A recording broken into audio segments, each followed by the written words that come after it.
नमस्कार, आप देख रहे हैं आज तक। आपके साथ मैं हूं सईद अंसारी। हरियाणा में कुश्ती का अखाड़ा एक बार फिर से बदनाम हुआ है। सोनीपत में रेसलर निशा दहिया और उसके भाई की गोली मारकर हत्या कर दी गई। मां गंभीर रूप से घायल हो गई हैं। हत्या का आरोप कुश्ती कोच पर है जो फरार है। नाराज गांव वालों ने खाप पंचायत बुला ली। पुलिस प्रशासन ने विश्वास दिया कि फरार कोच को हम बहुत जल्द गिरफ्तार कर लेंगे।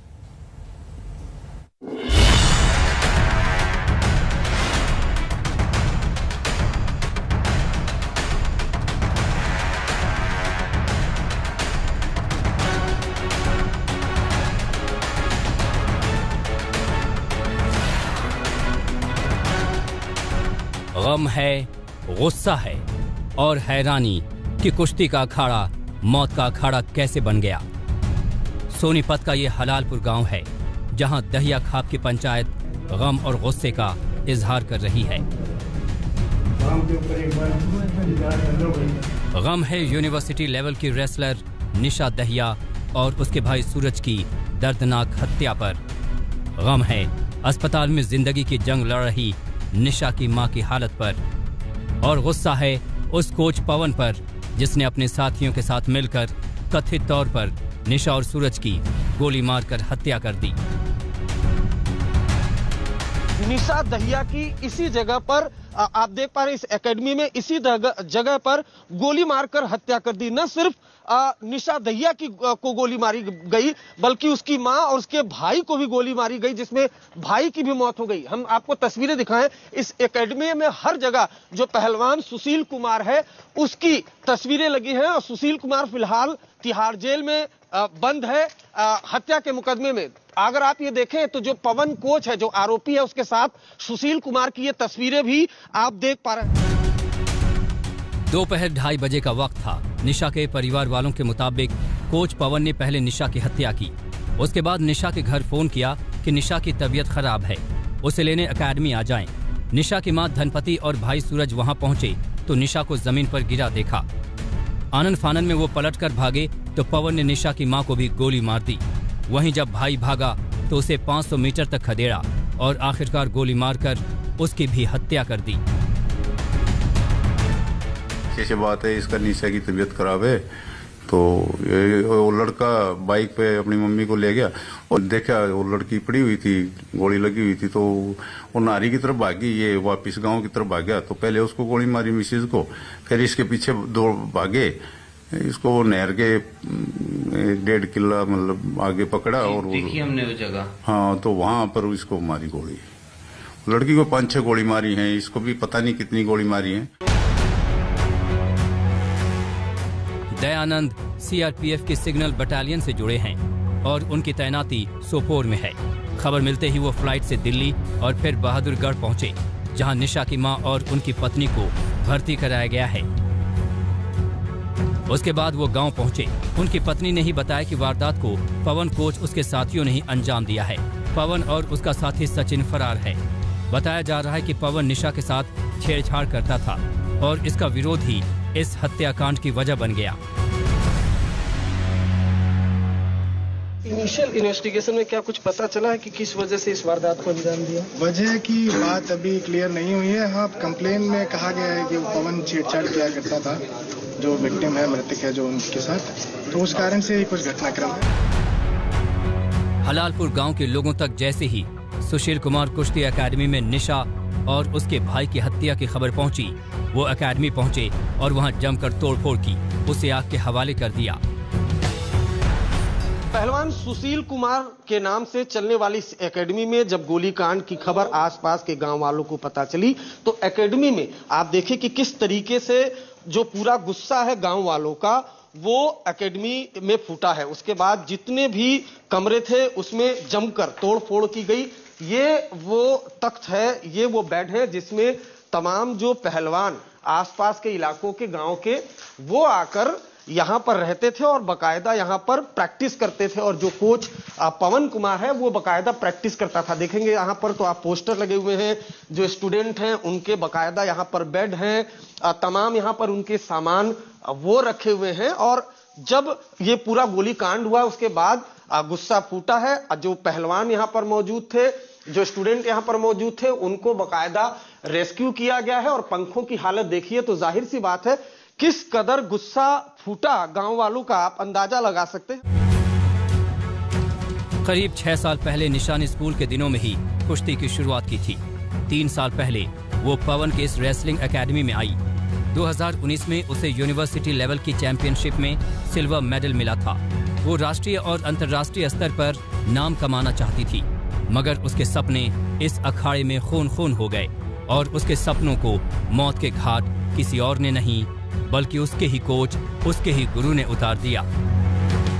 पवन राठी और राहुल रावत के साथ अरविंद ओझा, सोनीपत, आज तक। और इस मामले में जो अपडेट आ रहा है वो ये कि निशा और उसके भाई का पोस्टमार्टम पूरा हो चुका है। पुलिस ने 2 लोगों को हिरासत में लिया है। 1-1 लाख रुपए का इनाम जो फरार अपराधी हैं उन पर रखा गया है। 4 टीमें पुलिस ने लगा दी हैं। 4 टीमें लगातार इन अपराधियों को पकड़ने की कोशिश कर रही हैं। हत्या के आरोपियों पर 1-1 लाख रुपए के इनाम का ऐलान पुलिस ने कर दिया है। पोस्टमार्टम में निशा के शरीर में 4 गोलियां मिली हैं, 4 गोलियों के निशान मिले हैं, यानी कि 4 गोलियां निशा, रेसलर निशा को मारी गई हैं। तो ये पोस्टमार्टम के बाद ये जानकारी भी बाहर आई है। और ये जो तस्वीर आप देख रहे हैं ये दहिया, ये निशा दहिया की तस्वीर है जिस रेसलर को, जिस लड़की को, जिस पहलवान को गोली मारी गई है। हलालपुर गांव अब कोच पवन की दबंगई के किस्से सुना रहा है। उसने जिस जमीन पर रेसलिंग एकेडमी खोल रखी थी वो भी कब्जा करके बनाई थी। वहीं निशा के पिता की बात माने तो कुश्ती के बहाने उसने निशा का ब्रेन वॉश कर दिया था और उससे अक्सर पैसे ऐंठा करता था।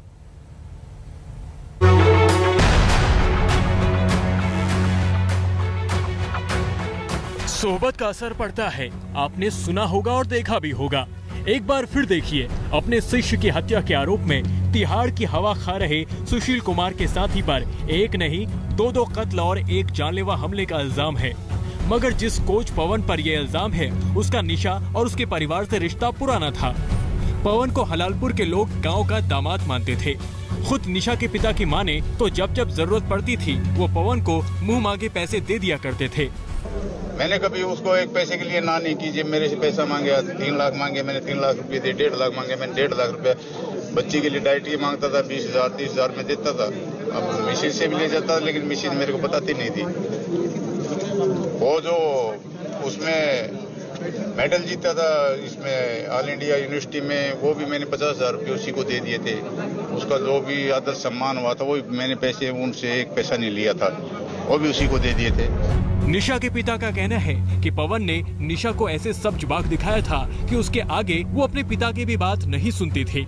निशा का पवन पर अटूट भरोसा था और पवन इसका जमकर फायदा उठाता था। सब्जबाग दिखाता रहा कि वर्ल्ड पे ले जाऊंगा, ये ले जाऊंगा, और ऐसे ऐसे सब्जबाग दिखा कर किसका एकदम ब्रेन वॉश कर दिया। वो मेरी बात भी नहीं मानती थी। कई बार बोलता था पैसे डाइट के लिए पैसे 30,000 35,000 यार 6 महीने में ले जाती थी। और फिर 3.5 लाख रुपए जब ये एकेडमी बना रहा तब मेरे से लिया। फिर जो वो 50,000 रुपये जहाँ कुश्ती से मिले थे इस यूनिवर्सिटी से, वो भी मैंने उसको ही दे दिए थे कि मेरे को नहीं चाहिए ये। जितनी माड़ आई, जितना भी उसका लड़की का नाम था, सब मैं वो दे दिया था। मैंने अपने पास 1 पैसा नहीं रखा। दयानंद के मुताबिक कोच पवन ने निशा का ऐसा ब्रेन वॉश कर रखा था, वो समझाने पर परिवार वालों से भी झगड़ा कर लेती थी। हालांकि पीछे गांव वालों ने भी इसका काफी विरोध किया है और मैं देख भी रहा था कि विरोध हो रहा है। मैंने भी समझाया लड़की को कि मैं सोनीपत करवा देता हूँ कि सोटी के वो अपना ककरोई रोड पे उनका अखाड़ा है। मैंने उससे भी कांटेक्ट किया था, मैंने लड़की को भी समझाया। लेकिन वही है ना कि ऐसा ब्रेन वॉश किया था कि लड़की मान ही नहीं रही थी, उल्टा मेरे से झगड़ा करने लग जाती थी। अब मैं क्या बताऊं उसको, अगर मैं जिद लगाऊं तो कोई, हालांकि मैं नहीं चाहता था कोई उल्टा कदम उठाए लड़की।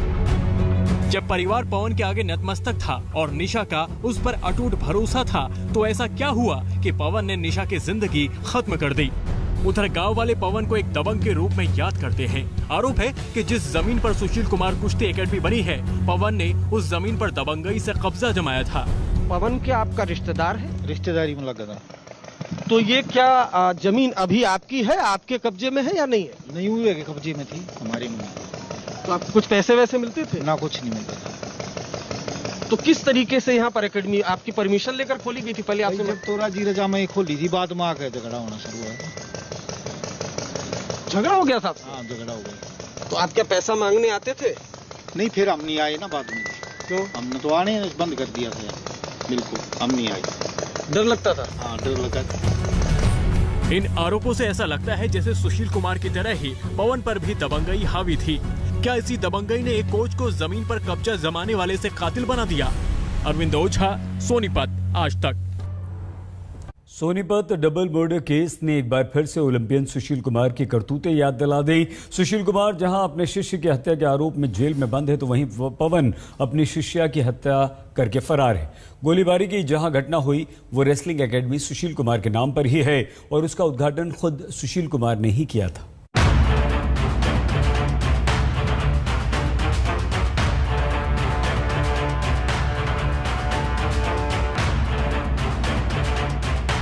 सुशील कुमार कुश्ती एकेडमी। निशा और सूरज की हत्या के आरोपी पवन पहलवान ने जब इस एकेडमी की शुरुआत की थी तो उसका यही नाम रखा था। अखाड़े के दरवाजे से लेकर दरो दीवार और चार दीवारी पर सुशील कुमार की तस्वीरें लगी थी। मगर अचानक सुशील कुमार हीरो से विलेन बन गए।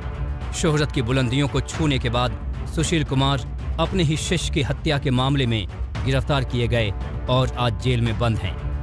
वहीं इत्तेफाक देखिए कि उसके साथ तस्वीरों में दिख रहा पवन पहलवान अपनी ही शिष्या और उसके भाई के कत्ल का आरोपी करार दिया गया है। जिस तरह छत्रसाल स्टेडियम में सुशील कुमार को गुरु मानने वाले युवा पहलवान उसके पैरों की धूल में अपनी किस्मत तलाशते थे, उसी तरह पवन पहलवान के इस अखाड़े में सोनीपत के नौजवान उससे कुश्ती के गुर सीखते थे।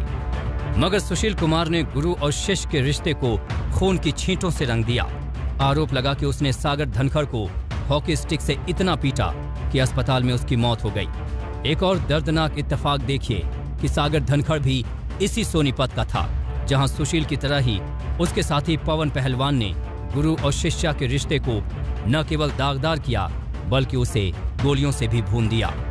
हरियाणा के अखाड़ों में खून खराबी की ये कोई पहली घटना नहीं है। इसी साल 12 फरवरी को रोहतक के जाट कॉलेज के अखाड़े में 6 लोगों की हत्या कर दी गई। इसमें मुख्य कोच मनोज मलिक, उसकी पत्नी साक्षी, बेटे सरताज समेत 6 लोगों को गोली से उड़ा दिया गया। हत्या का आरोप कोच सुखवेंद्र और उसके साथी हथियार सप्लायर मनोज पर लगा। रोहतक में ही 18 फरवरी को कुश्ती खिलाड़ी का शव मिला था। हत्या के शक में कोच को गिरफ्तार कर लिया गया। इस तरह वो अखाड़े और कुश्ती एकेडमी जो पहलवानों को तराशने और देश का नाम रोशन करने के लिए जाने जाते थे, अब मौत का अखाड़ा बनते जा रहे हैं। अरविंद ओझा, सोनीपत, आज तक।